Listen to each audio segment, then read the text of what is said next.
Hello everyone, this is तनु टिप्टान और आज हम करने वाले हैं बिजनेस स्टैटिस्टिक्स का क्वेश्चन पेपर जो कि है बीकॉम थर्ड सेमेस्टर वाले स्टूडेंट्स के लिए है। फरवरी 2021 के अंदर जो कंडक्ट हुआ था ना क्वेश्चन पेपर, वो है ये क्वेश्चन पेपर। ठीक है, आपको ऊपर नज़र भी आ रहा होगा, BCom general and honours examination February 2021 third semester BCom business statistics. ठीक है, और यहाँ पर आपको 3 घंटे का टाइम दिया जाएगा 80 नंबर के पेपर को कंप्लीट करने के लिए। ठीक है, और यहाँ पर इंस्ट्रक्शन क्या दी हुई है, attempt 5 question in all. Question number 1 is compulsory, attempt any other 4 question selecting 1 question from the each unit. आपको 4 यूनिट और दी जाएगी और उन चारों यूनिट में से एक एक क्वेश्चन को आपको क्या करना है, अटेम्प्ट करना है। ठीक है, बिजनेस स्टैटिस्टिक्स का सिलेबस हो चुका है हमारा, केवल एक चैप्टर को छोड़कर इंडेक्स नंबर को, बाकी सभी चैप्टर क्या हैं, हो चुके हैं। 7-8 चैप्टर हैं, 6-7 चैप्टर है। उन सभी का लिंक आपको डिस्क्रिप्शन में मिलेगा, प्लेलिस्ट चेकआउट कर लेना। और साथ में जितने भी प्रीवियस ईयर क्वेश्चन पेपर है ना, आपके जितने भी सब्जेक्ट है, जैसे कि business law, company law, corporate law, business regulatory framework हो गया, और आपका बिजनेस स्टैटिस्टिक्स का हो गया, इन सभी का क्वेश्चन पेपर, इन सभी के क्वेश्चन पेपर क्या है, मैं ऑलरेडी अपलोड कर चुकी हूँ, क्योंकि एग्ज़ाम बहुत नज़दीक है। आपको इन सभी की बहुत ज़्यादा ज़रूरत है, और इम्पोर्टेंट क्वेश्चन की सीरीज़ का, इन सभी का लिंक आपको क्या है, डिस्क्रिप्शन बॉक्स के अंदर मिलेगा। चलो हम क्वेश्चन पेपर को शुरू करते हैं। ये इन्फॉर्मेशन मेरे को इसलिए देनी थी, कई बच्चे नए हैं, कई बच्चे पुराने हैं। जिनको पता होगा वो ऑलरेडी देखा होगा उन्होंने, जिन्होंने जो बच्चे नए एग्जिस्ट कर रहे हैं आज, तो उनके लिए नई इन्फॉर्मेशन। चलो देखते हैं इसके यहाँ पर फर्स्ट क्वेश्चन क्या दिया हुआ है। Statistics is said to be both science and art. ये क्वेश्चन आपका फर्स्ट चैप्टर से है कि क्या स्टैटिस्टिक्स आर्ट भी है और साइंस भी है, आपको इसके अंदर एक्सप्लेन करना है। ठीक है, हिंदी वाले बच्चे भी देख लीजिए। नेक्स्ट आता है explain use of geometric mean. Geometric mean वाला सेंट्रल टेंडेंसी वाले चैप्टर के अंदर किया था, 5 पॉइंट हमने पढ़े थे वहाँ पर। अर्थमेटिक मीन क्या होता है, मोड पढ़ा था, मीडियन पढ़ा था, और हार्मोनिक मीन पढ़ा था, और ज्योमेट्रिक मीन पढ़ा था। याद आया? ठीक है जी। नेक्स्ट आता है define Lorentz curve. Lorentz curve भी हमने उसी के अंदर पढ़ी थी। लास्ट कर्व थी जो किसी के डाटा को लेकर नहीं चलती, वो क्या है, ग्राफ से क्या है, एनालिसिस करके बता देती है, ग्राफ से ही कंप्यूट करके बता देती है कि इसके अंदर ये इन्फॉर्मेशन दी हुई है। राइट, समझ में आया? ये सारे चैप्टर कवर करवा चुकी हूँ मैं, ये सभी पॉइंट्स कवर करवा चुकी हूँ मैं आपको, इसलिए तभी एक्सप्लेन कर पा रही हूँ, नॉर्मल सी बात है।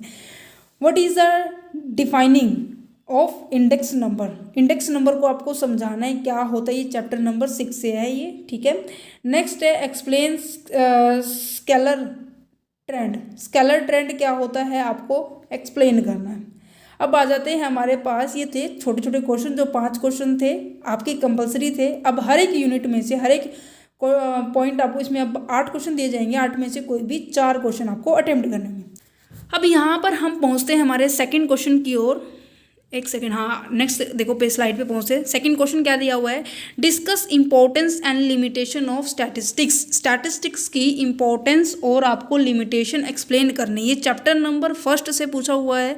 ये स्टैटिस्टिक्स का जो देखो बहुत ही कम सिलेबस आपका। देखो कॉर्पोरेट अकाउंट के अंदर भी आपका 6 से 7 चैप्टर थे, स्टैटिस्टिक्स के अंदर भी 6 से 7 चैप्टर है, बिजनेस लॉ के, कंपनी लॉ, बिजनेस लॉ के अंदर ज़्यादा है, कंपनी लॉ के अंदर भी छोटे छोटे चैप्टर्स हैं, बहुत ही कम चैप्टर है, 12-13 चैप्टर है। तो नॉर्मल सी बात है, एग्जामिनर यहीं से क्वेश्चन को करेगा। बच्चे ये पूछ रहे कि मैम हमारी यूनिवर्सिटी के लिए भी है, हमारी यूनिवर्सिटी के लिए भी है। ठीक है, तो सभी यूनिवर्सिटी के लिए मैं बता रही हूँ। देखो सिलेक्टेड चैप्टर हैं, 7-8 चैप्टर हैं, 9 क्वेश्चन देने हैं उसको। तो नॉर्मल सी बात है कि इन 7 चैप्टर में से कहीं ना कहीं से एक एक क्वेश्चन तो बनकर आएगा। जो चीज़ बनकर आएगी मैं वो साथ में एक्सप्लेन कर रही हूँ। ठीक है, तो कोई दिक्कत ही नहीं होनी चाहिए आपको। ये जो क्वेश्चन है चैप्टर नंबर 1 से आया हुआ है। नेक्स्ट क्वेश्चन देखो क्या लिखा हुआ है, डिफरेंस बताना है आपको किसके बीच में, प्राइमरी एंड सेकेंडरी डाटा के बीच में, and explain the various method of collecting the primary data. Data collect कैसे करते हैं, 2 तरह के डाटा होते हैं, प्राइमरी डाटा होते हैं, सेकेंडरी डाटा होते हैं। ये आपका क्या है, क्लासिफिकेशन ऑफ ए डाटा से आया हुआ है, और प्लस में आप सेकेंड चैप्टर से भी ये क्वेश्चन है, scale and measurements of data वाला चैप्टर है ना, बहुत ही छोटा सा चैप्टर है, 10-15 मिनट में मैंने कंप्लीट करवा दिया था। तो आप उस वीडियो को देखो, आराम से ऐसे चुटकियों में क्या कहते हैं ना कि फटाफट हो जाएगा आपका ये चैप्टर। दूसरा तीसरा तो बिल्कुल ही बेसिक सा चैप्टर है, बस हाँ फर्स्ट चैप्टर पे थोड़ा सा आपको फोकस करना पड़ेगा, सेंट्रल टेंडेंसी वाला चैप्टर करना पड़ेगा, और आपका जो कॉफिशेंट ऑफ कॉरिलेशन वाला है उसके ऊपर फोकस करना पड़ेगा, और लास्ट फीचर वाले चैप्टर से यहाँ से क्वेश्चन बनकर ही आते हैं। ठीक है जी, हिंदी वाले बच्चे भी देख लीजिए। अब आ जाता है हमारे पास फोर्थ क्वेश्चन, हमें क्या कैलकुलेट करना है। देखो आ गया ना, देखो सेंट्रल टेंडेंसी वाले में आपको मीडियन कैलकुलेट करना है और साथ में क्वार्टाइल कैलकुलेट करना है। चैप्टर नंबर 4 से क्वेश्चन है, बहुत ही आसान क्वेश्चन है ये।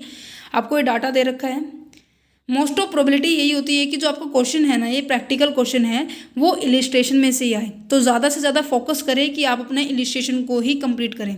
देखो यहाँ पे हिंदी में ये 28 तक की इन्फॉर्मेशन दे रखी थी।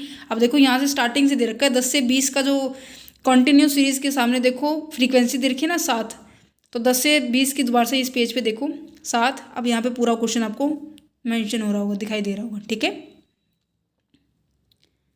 ठीक है जी। अब यहाँ पर मैं इसको थोड़ा सा वापस जूम लेस करती हूँ। ठीक है, राइट, हाँ ये हो गया क्वेश्चन कंप्लीट यहाँ पर।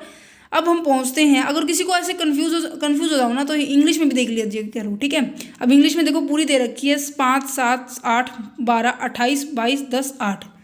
अब यहाँ पे देखो ये यहाँ पर कटी हुई है ना 28 तक, तो 28 से आगे यहाँ दी हुई है। ठीक है,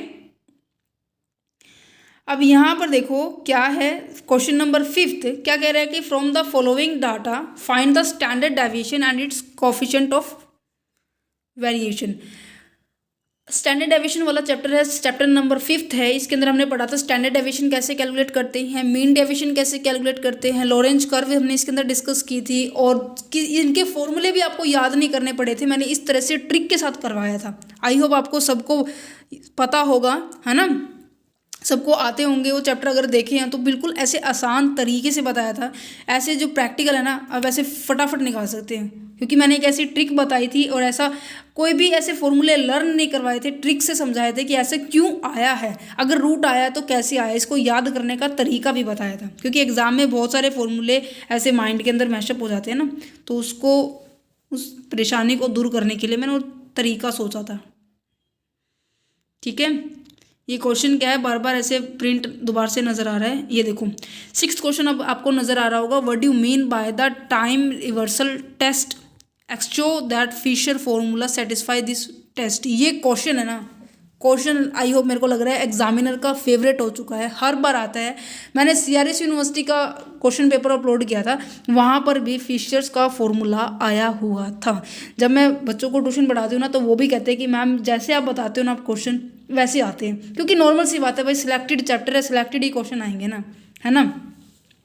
नेक्स्ट क्या है कि what is the index number. Index number क्या है, explain the problem involve in the constructions of the index number. क्या क्या प्रॉब्लम्स आती है जब हम इंडेक्स नंबर को कंस्ट्रक्ट करते हैं, बनाते हैं। ठीक है, ये जो क्वेश्चन पेपर है ना, हमें एक स्टूडेंट ने सेंड किया था व्हाट्सएप नंबर के थ्रू। सो आई होप ये क्वेश्चन कटा हुआ है, पक्का कटा हुआ, बट मैं आपको बता देती हूँ क्या है। ये टाइम सीरीज़ वाला क्वेश्चन है और आपको इसके कंपोनेंट्स बताने हैं टाइम सीरीज़ की। ठीक है, नेक्स्ट क्या है, आपको यहाँ पर लिस्ट स्क्वायर वाला मेथड है, उसकी हेल्प से आपको ये क्या निकालना है, डाटा निकालना है। ये इन्फॉर्मेशन इतनी ही है, क्योंकि साइड में आई होप उसने फॉर्मूला पुट कर रखा होगा कैसे भी है। ठीक है, आप भी अपनी यूनिवर्सिटी का क्वेश्चन पेपर हमारे साथ साझा कर सकते हैं, शेयर कर सकते हैं हमारे व्हाट्सएप नंबर के थ्रू, क्योंकि जिस तरह से अब आपको हेल्प मिल रही है इस स्टूडेंट की हेल्प से, तो बाकी बच्चों को भी मिल सकेगी, है ना। So WhatsApp number, email ID आपको डिस्क्रिप्शन बॉक्स में मिलेगा। और ऑल द वेरी बेस्ट, बिल्कुल घबराने की ज़रूरत नहीं है, बस वीडियो देखो और आसान से पेपर की तैयारी हो जाएगी। देखो 7 चैप्टर है, तो 7 दिन भी अगर ध्यान से पढ़ोगे ना तो आसानी से हो सकता है आपका सिलेबस कवर। ठीक है जी, all the very best, thank you for watching this video, have a nice day. फिर भी कोई दिक्कत रह जाती है, कोई भी प्रॉब्लम आती है तो मुझे कमेंट कर सकते हैं कमेंट बॉक्स के अंदर। और व्हाट्सएप नंबर के ऊपर अगर आप कोई मतलब मैसेज सेंड करते तो पर्टिकुलर फॉर्म में करना है, ये नहीं कि हेलो हाय करने लग जाओ। प्रॉपर आपका नेम मेंशन करना है, आपकी यूनिवर्सिटी मेंशन करनी है, और आपको जिस चीज़ की रिक्वायरमेंट है वो पर्टिकुलर पॉइंट आपको मेंशन करना है। क्योंकि आपको पता है कि इस चैनल पर, इस टीम पर कंसेप्चुअल स्टडी पॉइंट पर 3 फैकल्टी अवेलेबल है, साइकोलॉजी की है, साइंस की है, कॉमर्स की है। तो टीम के जो मेंबर है ना, तो मैसेज उसी को फॉरवर्ड करेंगे आपके मैसेज को देखकर। ठीक है, तो आपको भी प्रॉपर वे से बताना है कि मैं बीकॉम से बिलोंग करता हूँ, तो मैसेज मेरे पास आएगा। अगर आप प्रॉपर तरह से मैसेज नहीं करोगे तो आपके जो मैसेज का रिप्लाई भी नहीं किया जाएगा। ठीक है, सो आपकी रिस्पॉन्सिबिलिटी बनती है कि इस तरह से इन बातों का ध्यान रखें। ठीक है जी।